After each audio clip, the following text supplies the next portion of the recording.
संदीप ने अपनी माँ के कहने पर गांव में शादी कर ली थी। लड़की का नाम था सुनीता।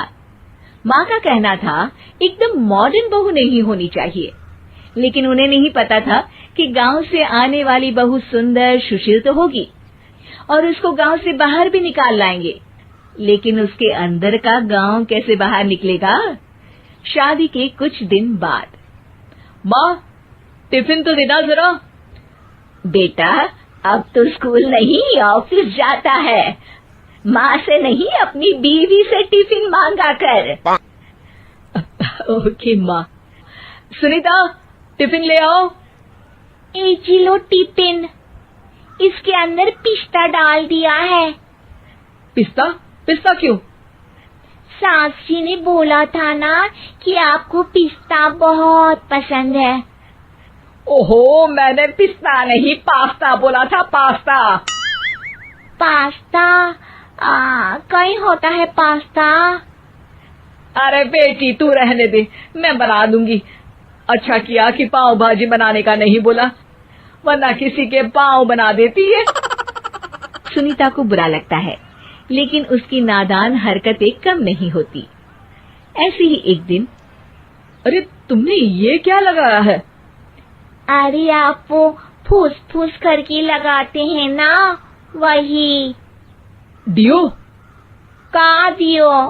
किसको दियो? अरे वही ना जिससे खुशबू आती है।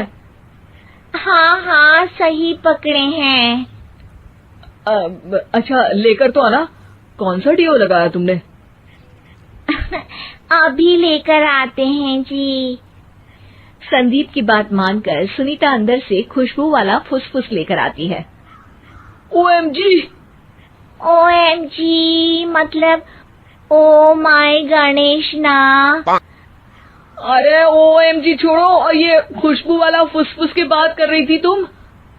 हाँ इसी की, फिर से सही पकड़े हैं। अरे देवी, लेकिन आप सही नहीं पकड़े हैं, ये डियो नहीं है। डियो नहीं है तो क्या लियो है? अरे ये रूम फ्रेशनर है, जिसको कमरे में छिड़कते हैं, खुद पर नहीं। कोई बात नहीं, माँ कहती थी आत्मा किराएदार है, शरीर एक किराए का कर्म। हम शरीर पे ये डाल लिए तो क्या फर्क पड़ जाएगा। अरे बहू, ओ बहू, मेरे लिए फल तो ले आ, फिर मैं बाजार जाऊंगी। सुनीता अपनी सास के लिए फल लेकर आती है। अरे बेटा, पपीता, तरबूज और सेब फल ऐसे कैसे खा लूं? काट कर तो ले आ।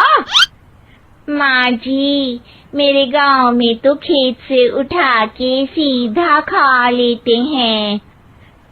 अरे ये तेरा गांव नहीं है ना। अरे संदीप, तू ही कुछ समझा देना इसको बेटा। मैं कैसे समझाऊं माँ, ये तो माइक्रोवेव को भी भट्टी बोलती है।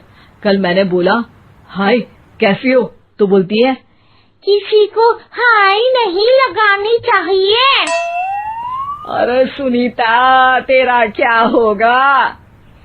अभी तो कैसे बताऊं माँ जी, अभी हम कुछ करेंगे फिर पता चलेगा क्या होगा, लड़का या लड़की।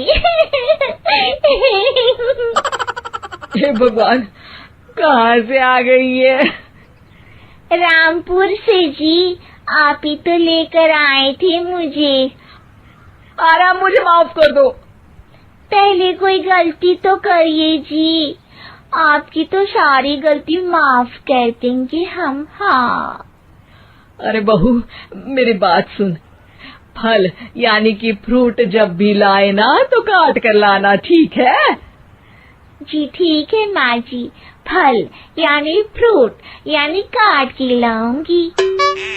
सुनीता रोज ही कोई ऐसी हरकत कर देती जिसकी वजह से उसे घर में दो बातें सुननी पड़ती। एक दिन, माँ मेरे बॉस घर पर आने वाले हैं शाम को, उनका बर्थडे है, फैमिली साथ नहीं रहती उनके, तो यही पार्टी कर लेंगे। उनको अच्छा लगा तो शायद मेरा प्रमोशन भी हो जाएगा। मैं ना फ्रूट केक लाकर फ्रिज में रख दूंगी और तेरे साथ आज खाना मैं बनाऊंगी, ताकि जब साहब आए तो खाने में कोई गड़बड़ ना हो। शाम को जब सारी तैयारियां हो जाती है, संदीप के साथ बड़े साहब भी घर आते हैं। फ्रूट केक तो ले आना बहू, फिर खाना खाएंगे। अरे इस सब की क्या जरूरत थी, आपने बुलाया वही काफी है। सर, आपका परिवार शहर में नहीं है तो हम ही आपके परिवार जैसे हैं सर। इतने में ही सुनीता फ्रूट केक लेकर आती है और बड़े साहब की टेबल पर रख देती है, और जैसे ही केक के ऊपर का बॉक्स हटाती है, ओह, ये क्या है? केक तो कटा हुआ